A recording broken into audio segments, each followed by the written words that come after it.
Can I help you off?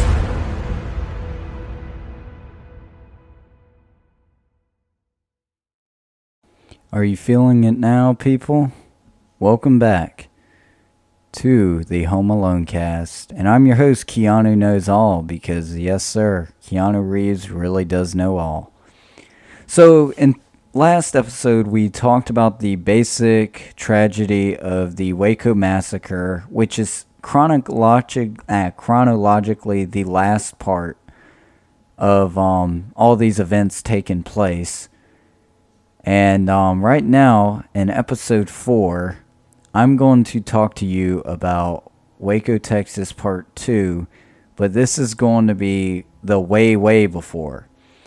You see, before even David Koresh, the organization he led was the Branch Davidians, which were actually originally Seventh-day Adventist Davidians, which even more, broadly, they are Seventh-day Adventists, which I believe they think Saturday is the true seventh day rather than Sunday.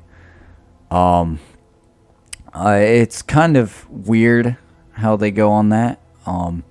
Anyways, I'm gonna give you the whole story on the very first part. So we're going to be talking about the original OG guy, Victor Hutef, who had started this movement. And we're later going to go on the lines just before David Koresh came into being.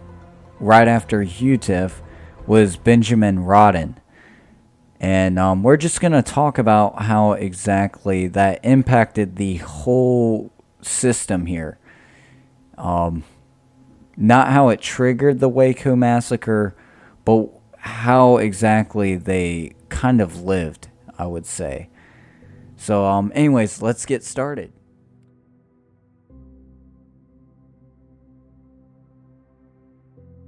So, the Davidians are claimed to originated in 1955, but this is not true. This is not true. Benjamin Rodden founded this group, or he established it, I would say.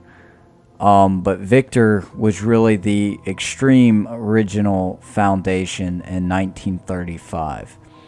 So we're going to go over Victor's story real quick and discuss how he actually was.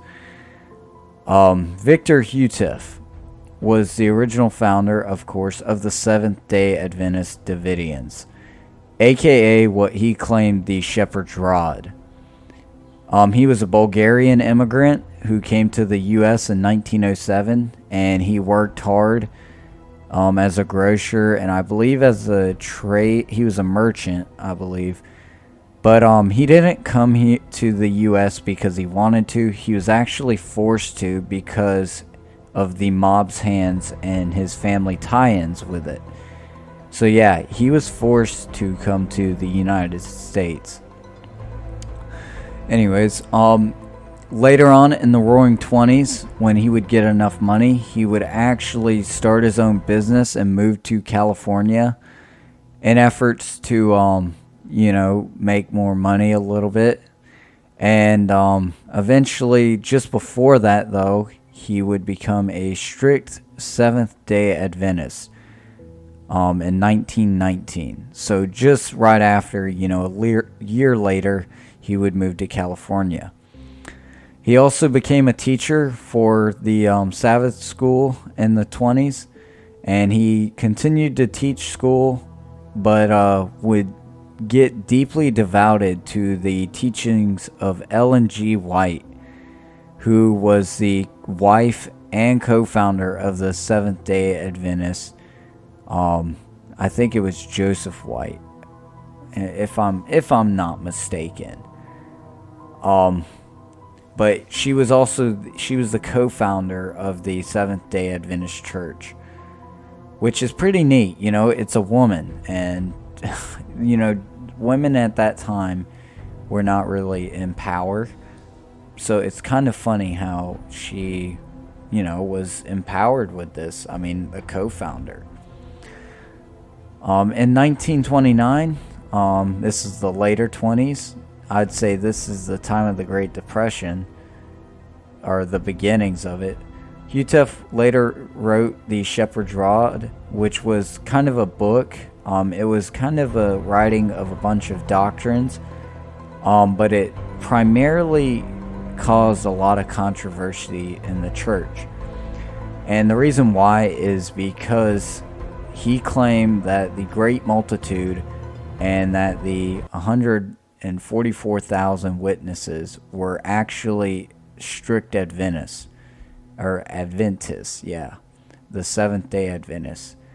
And it brought controversy back onto the original Seventh-day Church, and they actually had him in a hearing about this.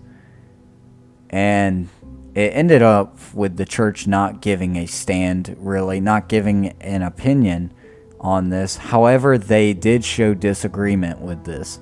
They claim that the great multitude was not Adventists and were actually non-Adventists, which is pretty interesting, even, this is a more strict church, and yet they're more open-minded than this guy is, than Utef.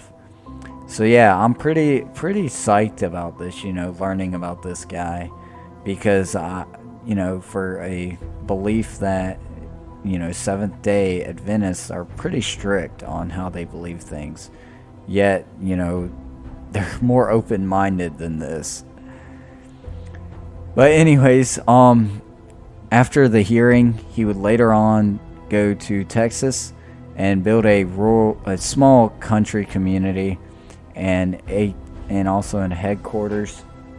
And he would build a compound, also the Mount Carmel Center, which is where we tie in to Waco, Texas. He would later die in Waco, Texas at the Hillcrest Hospital in February 5th, 1955. And this is where Mr. Benjamin Roden would actually pick up. But we'll get to that in a second. So this is the original OG guy who started the Shepherd's Rod movement. Mr. Victor Utef, not Mr. Benjamin Roden. We'll explain how Benjamin Roden kind of, changed things. But, yeah, Mr. Utef. So anyways, let's get into Mr. Roden.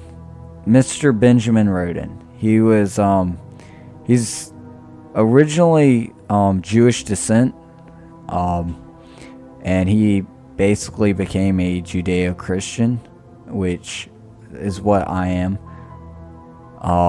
I wouldn't say yes, I am, actually. I'd say I'm Judeo-Christian, or I'm a descent of it.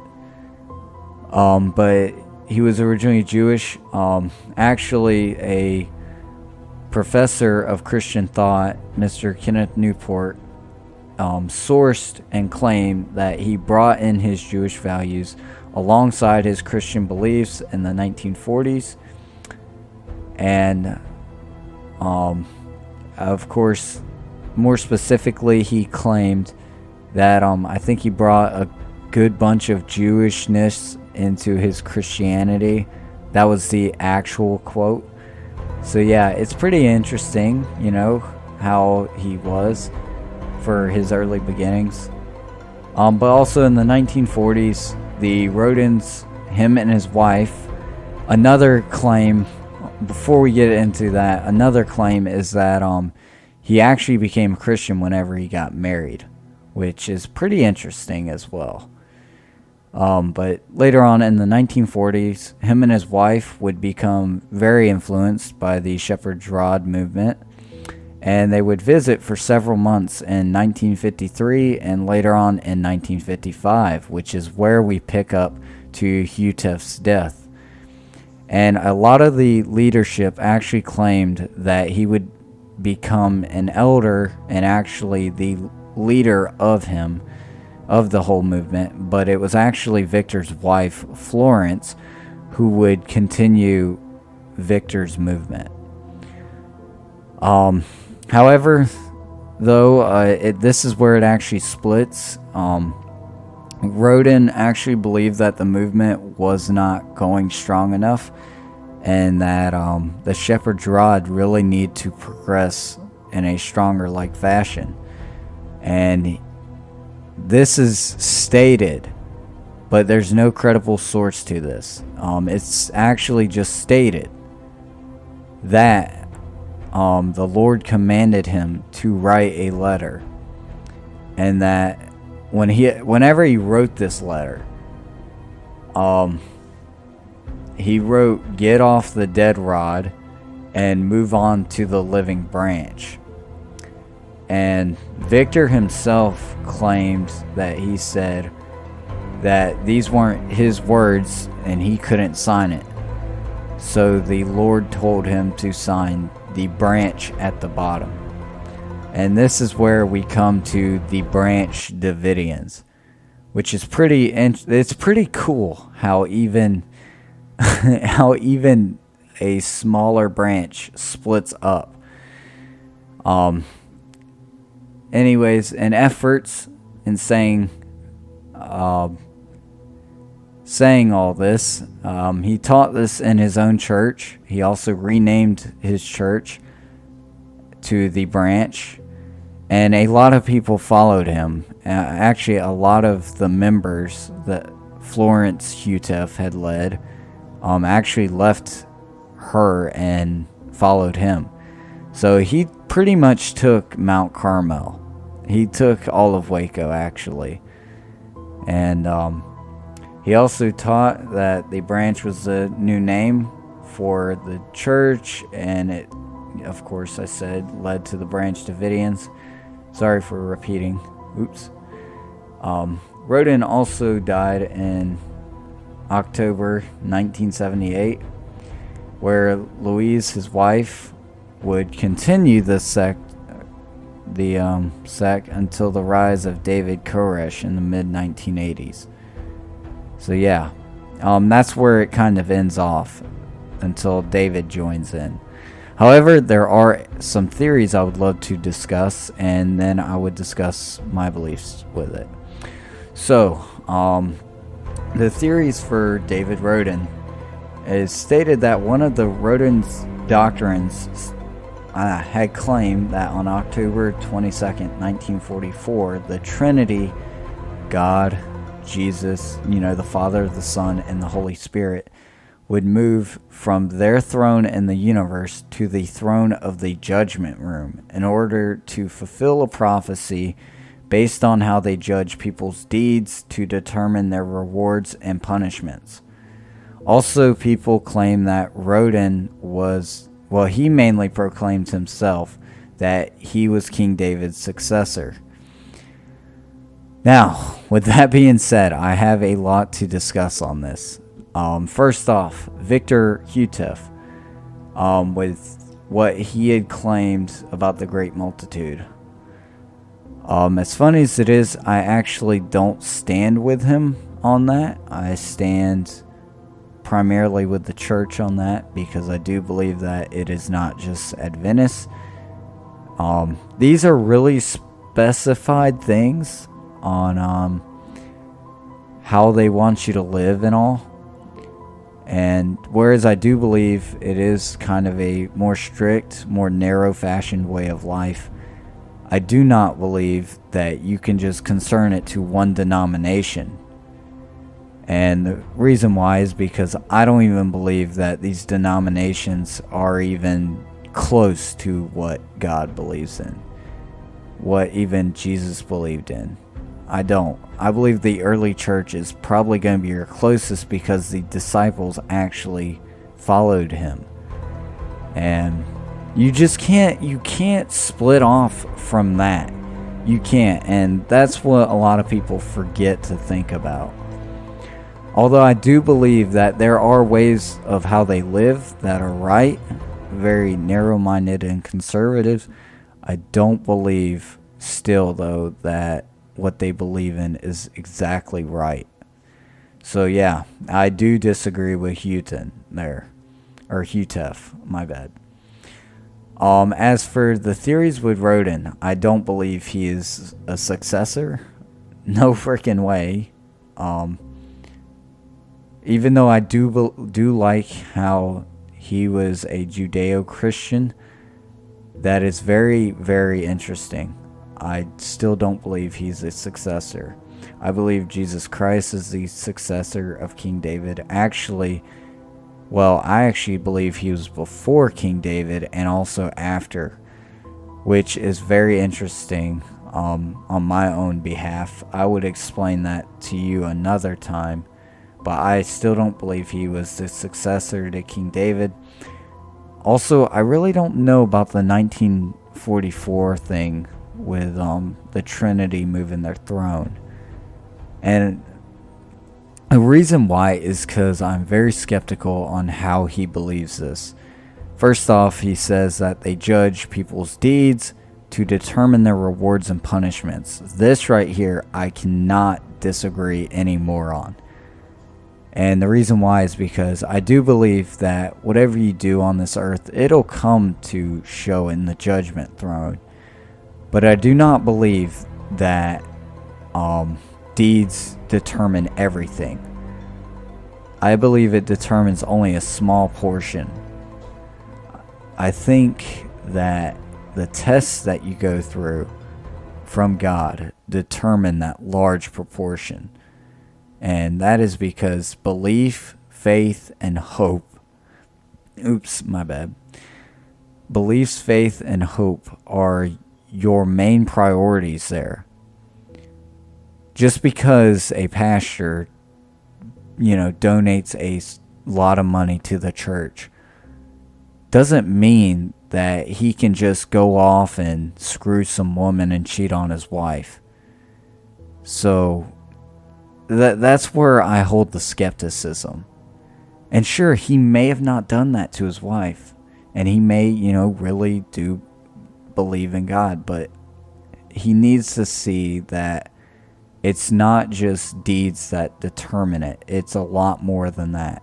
And a lot of Christians do agree on that. And I don't mean your 1 million. I mean your everyday people that actually do believe. But, yeah, let's not get into my stuff. This is about Rodin here. But, anyways, I'm glad that we went through this all. The next episode will be extremely based off of David Koresh. Part 3, Waco, Texas. This will be about how the siege actually really started. This was just kind of a tensed up motion here. It's almost like where you push the wheel. And this next one will be technically the second chronologically, which is where the wheel goes into motion.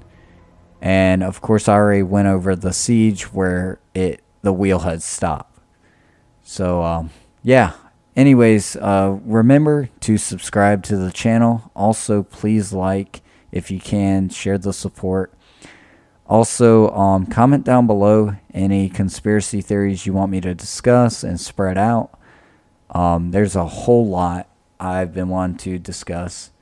But, anyways, take it easy, guys. Have a good evening. Enjoy your day as well if you're in daylight.